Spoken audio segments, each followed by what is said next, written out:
Justine Skye! Justine, thank you for being here with us. Thank you guys for having me. Of course, of course. Tell us a little bit about Justine. Who's Justine Skye? Well, Justine Skye, 19-year-old girl who will be 20 in August. Yeah, A Leo? Yeah. Leo. No, Virgo. Oh, okay. Virgo. Team Virgo. Shout out to all the Virgos. Yeah, so this is like my last year being a teenager, so I'm just like soaking it all in. But I'm from Brooklyn, New York, you know. I sing. What part of Brooklyn? Like Fort Greene, Clinton Hill area. Okay. There's always a debate on what it actually is. I think it's like the border, but yeah. And you know, I'm just in love with music. I'm a unicorn. Yes. That's why we have the painting. So this is too perfect right here. So, who would you say, like, who influences you in music today? Like, who would you say? I feel like a lot of young females are absolutely influenced by Aaliyah.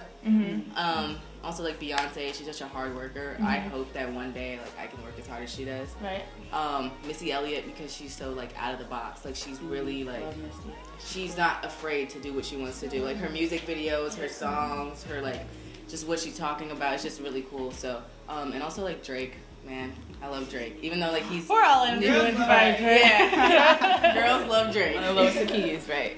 And Kanye West too, because he's also like crazy and out of the box. And Rihanna, she's so dope. She's a Caribbean girl in the industry and she's killing it in the game. So I wasn't expecting the Missy Elliott part, but I'm happy you said that because I love her. I love Missy, yeah. Hopefully, like, one day I can actually, like, gain the courage to say hi to her. Yeah. Because I've seen her before, but I'm just always, like, so Well, scared. you need to. I will actually. I would be like, Missy, girl. You know, sometimes I want to, but, you know, sometimes it's just not the right moment. Yeah. Right. There's been moments, but it's just not, like, perfect. I want someone to introduce me to her. But what differentiates you? What would you say differentiates you from other artists? So, like, what do you think is unique about your style, like, music-wise, fashion-wise? I feel like everything I do is very, like, emotion-based, so it's very, like... We've noticed that. Yeah, it's very, like, spontaneous. And I feel like with me, like, you never really know what's going to happen. And, you know, I'm a unicorn. They're very rare, unique beings. So that's for sure one thing. And, like, when it comes to my music, you know, I just like, follow my heart. Whatever I'm feeling in the studio is what comes out. And, you know, it's different each time. And I'm working on some new music, too. And I'm really excited about that. So I just can't wait for people to hear that, yeah. Any tips or, like, any, like, clues?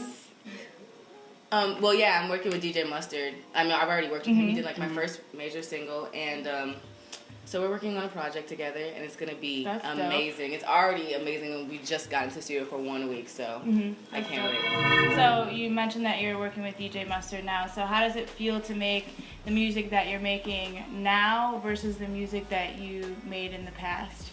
Because tripping versus like collide, you know. Yeah. I feel like, well, I'm growing up each day. I'm older than I was before. So, and every time I get into the studio, I'm more experienced than I was before. And I feel like every time I get into the studio, it's a better song. That's good. So, yeah, I'm just growing. And like, I feel like my fans are growing with me as well. Do you think Bandit was like your emerging into womanhood song? I feel like that was my turn up song. Because I never really had a turn up song. But there's other songs on the EP that I feel like show that I'm like turning into a woman. What? Like there's Sugar Coated. It's actually like my most like vulnerable song because it's really like me telling everyone like who I am, that I'm not the smartest girl out there, but I make mistakes and we all make mistakes. So I feel like a lot of women will be able to like relate to that. You're really about woman empowerment, like girl Absolutely. power. Yeah. So I remember this one time you had this event. It was like the winners of like something on Instagram, and they got to come to an event for you, like just girls. It was like a girl day karaoke. Oh remember that from a minute ago? Yeah. I do that a lot. So it's like a lot of things, but that one specifically, yeah, I wanted to just like I want everyone to come do what I do. I wanted them to sing and have fun and just be cool. That was a while ago. That was for like everyday living. Yes. Do you see yourself like creating something larger with that, like? Absolutely. I feel like women don't get like enough credit. I mean, that's how it's always been, but I feel like we're taking a stand now. There's a lot of like the feminist movement is really like going. Right. And I won't say like I'm like the top feminist girl, like whatever, but I definitely feel strongly about women standing up for women's rights. That's great. You started singing really young, right? Yeah, I feel like I started singing as soon as I came out. My mom. Your mom's like, Yeah. But I was really shy, so I never like sang in front of anyone but my mom and my grandparents. And my grandfather's actually the one who like encouraged me to like get out in front of people and sing. Because he's a politician and he would have events and inaugurations and I would go and he'd be like, I want you to sing the national anthem. And I'm like, no. And he would like bring me up there. I'd be like 5 and he'd like pick me up and like put me on the microphone and sing it with me. And I'm like, I can't do this. I'm so scared. But eventually I got over that because comfortable. Yeah, this is what I really wanted to do.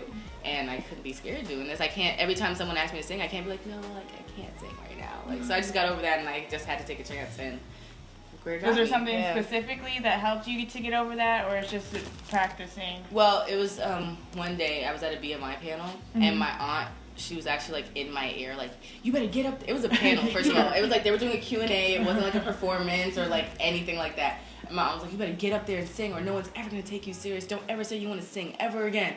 And I'm like, so I like got up there and I stood online. And I'm like, what am I doing? This is crazy. Like, they're going to look at me like I'm insane. Like, this is not, like, a show. And I went up there, and they were like, hey. And I'm like, can I sing for you guys?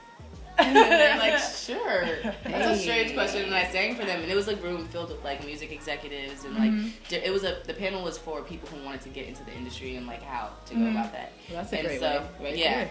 And so I just went up there and sang. And then after that, that was the moment when, like, everyone realized I was serious about singing. That's good. Did you cry? I feel like I would have cried. I already cried. I think I did cry. Before I got on that line, I think I cried a little bit, and I had to like suck it up. Okay. You had music out in high school, right? Yeah. I felt 10th grade. 10th or like the summer of like going into 11th is when I like, wait, no. Summer going into, I feel like that's when I started like doing covers and stuff, so people knew I could sing. But I feel like 11th and 12th grade is when I really like started putting out like popping your own. No, I actually wasn't popping in high school. Like alright, so 9th and 10th grade I was like in public school, and then 11th and 12th my mom took me out so I can like focus on my singing. And you know, my school was just really mean and not nice, and I felt like if I stayed there any longer they were gonna jump me, so I had to go. But yeah, I wasn't really popular. I was with I was friends with the popular girls, but I was like the least popular girl. Oh, you were that? No, I'm kidding. I was like the one that was, because I wasn't like allowed to go to all the parties or like hang out after school or like do any of that. And so like I would just be like, hey, all right, bye guys, I'm going home now. And I can't stay out. Yeah, but I'm so like thankful that my mom did that, because now like I get to appreciate like going out and stuff like that. Because there are girls that would just be at every party, every event. Oh, I gotta be there. Yeah, I know exactly what you're talking about. But I recall. Yeah, I can recall. How was it like being in a public relationship at such a young age? Was it a learning experience for you? Absolutely. I wish it wasn't so public, but I mean, like, I can't take things back, and I learned a lot from it. But yeah, I mean, now, because now everyone's like always asking about it, and like it's so like long over, and like so it's kind of annoying. But I feel like people, like, I'm growing, so I'm developing like a new type of fan base who don't even know who that is. Yeah. So yeah, cool.